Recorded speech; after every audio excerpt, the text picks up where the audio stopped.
आज के क्लास में आप नागार्जुन जी के जीवन परिचय पर अध्ययन करेंगे। नागार्जुन का जन्म दरभंगा जिले के सतलखा ग्राम में सन 1911 में हुआ था। इनका आरंभिक जीवन अभाव का जीवन था। जीवन के अभाव ने ही आगे चलकर इनके संघर्षशील व्यक्तित्व का निर्माण किया।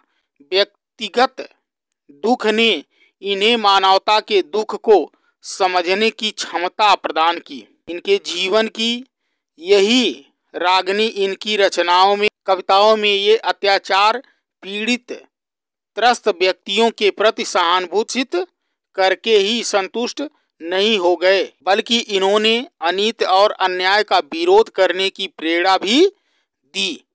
समसामयिक राजनैतिक तथा सामाजिक समस्याओं पर इन्होंने काफी लिखा है। व्यंग्य करने में इन्हें संकोच नहीं।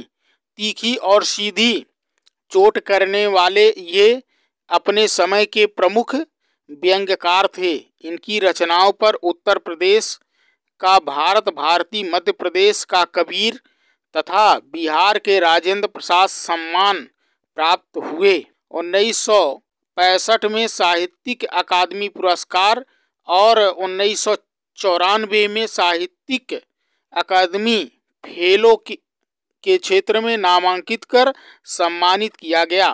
नागार्जुन जीवन के, धरती के, जनता के तथा श्रम के गीत गाने वाले ऐसे कवि हैं जिनकी कविताओं को किसी वाद की सीमा में नहीं बांधा जा सकता। अपने स्वतंत्र व्यक्तित्व की भांति इन्होंने अपनी कविता को भी स्वतंत्र रखा। रचनाएं: उपन्यास में तीनाथ की चाची, नई पौधा, बाबा बटेश्वर नाथ, दुखमोचन और वरुण के बेटे, दुखमोचन, उग्रतारा, कुंभीपाक, पारो, आसमान में चांद तारे। काव्य में युगधारा, सतरंगे पंखों वाली, प्यासी पथराई आंखें, खून और शोले, हजार हजार बाहों वाली, तुमने कहा था, पुरानी जूतियों का कोरस,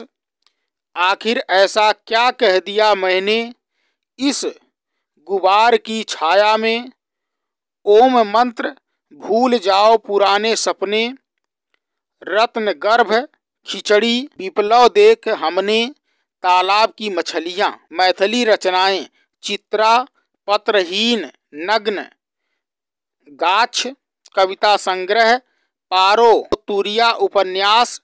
बांग्ला रचनाएं: मैं मिलिट्री का पुराना घोड़ा, हिंदी अनुवाद ऐसे क्या कह दिया मैंने, नागार्जुन रचना संचयन। व्यंग्य में अभिनंदन, निबंध संग्रह, अन्नहीनम क्रियानाम। बाल साहित्य में कथा मंजरी भाग 1, कथा मंजरी भाग 2, मर्यादा पुरुषोत्तम, विद्यापति की कहानियां। नागार्जुन जी की शैलियां: नागार्जुन जी की शैली पर उनके व्यक्तित्व की अमिट छाप है। वे अपनी बात अपने ढंग से कहते हैं, इसलिए उनकी काव्य शैली किसी से मेल नहीं खाती। उनकी कविताएं प्रगति और प्रयोग के मणिकांचन संयोग के कारण एक प्रकार के सहज भाव सौंदर्य से दीप्त हो उठी है। वे अपनी ओर से अपनी शैली में भाषा का न तो श्रृंगार करते दिख पड़ते हैं और न रस की योजना का अनुष्ठान करते हैं। उनके भाव स्वयं ही अपनी अभिव्यक्ति के अनुकूल अपनी भाषा के रूप निर्माण कर उसमें रस की प्रतिष्ठा कर लेते हैं। इसलिए उनकी शैली स्वाभाविक और पाठकों के हृदय में तत्संबंधी भावनाओं को उद्दीप्त करने वाली होती है। उन्होंने अधिकांशतः मुक्तक काव्यों की रचना की है। मुक्तक काव्य 2 प्रकार के होते हैं, भाव मुक्तक और प्रबंध मुक्तक। भाव मुक्तक उनकी भावाभिव्यक्ति के अनुरूप कई प्रकार के हैं। कुछ भाव मुक्तकों में प्रगति और प्रयोग का मणिकांचन संयोग है। कुछ में प्रतिवादी स्वर मुखरित हो उठा है, कुछ में ग्राम्य नागरिक जीवन की संघर्ष परिस्थितियां यथार्थ चित्रण हैं और कुछ में प्रणय निवेदन, कुछ में प्राकृतिक चित्रण हैं और कुछ में शिष्ट गंभीर हास्य तथा सूक्ष्म तरीके व्यंग की सृष्टि है। अपने मुक्तकों में इन्होंने मात्रिक छंदों को स्थान देने के साथ साथ अतुकांत छंदों को भी स्थान दिया है।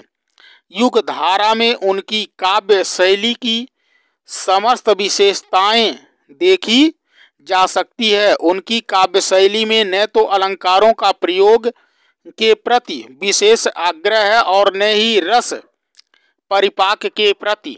उनके भाव स्वयं ही अपनी अभिव्यक्ति के रस की प्रतिष्ठा कर लेती है, इसलिए उनकी शैली स्वाभाविक पाठकों के हृदय में तत्संबंधी भावनाओं को उद्दीपन करने वाली होती है। उन्होंने अधिकांशतः मुक्तक काव्यों की रचना की है। मुक्तक काव्य दो प्रकार के होते हैं, भावात्मक और प्रबंधात्मक। भावात्मक दो प्रकार के होते हैं, गेय और सुपाठ्य।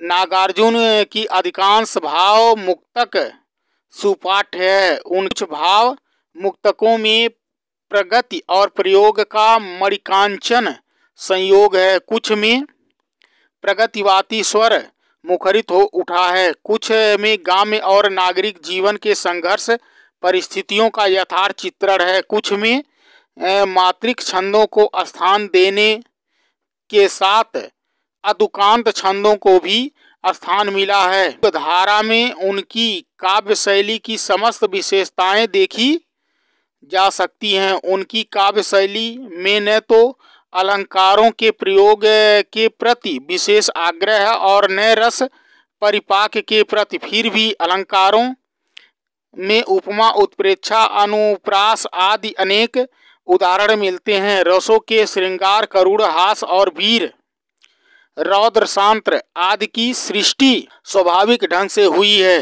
नागार्जुन ने अपने काव्य विषय को तत्संबंधी प्रतीकों के माध्यम से उभारने में अच्छी सफलता प्राप्त की है।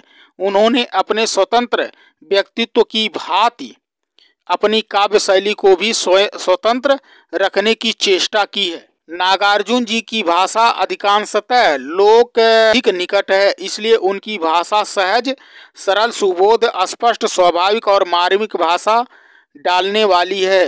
कुछ थोड़ी सी कविताओं में संस्कृत के क्विष्टन, तत्सम और विषतंतु, मदिरावड़ु, उन्माद आदि शब्दों का प्रयोग अधिक मात्रा में अवश्य किया गया है, किंतु ऐसे शब्दों के प्रयोग से उनकी भावाभिव्यक्ति में बाधा नहीं पड़ती। संस्कृत, पाली और प्राकृतिक भाषाओं के ज्ञान होकर भी उनमें पांडित्य प्रदर्शन की लालसा नहीं। जिन कविताओं में संस्कृत की क्लिष्टन तत्समों की अधिकता है, उनमें भी पांडित्य प्रदर्शन के प्रति उनका आग्रह न होकर के अभिव्यक्ति अनुरूप भाषा की प्रतिष्ठा करने का स्वाभाविक प्रयास है।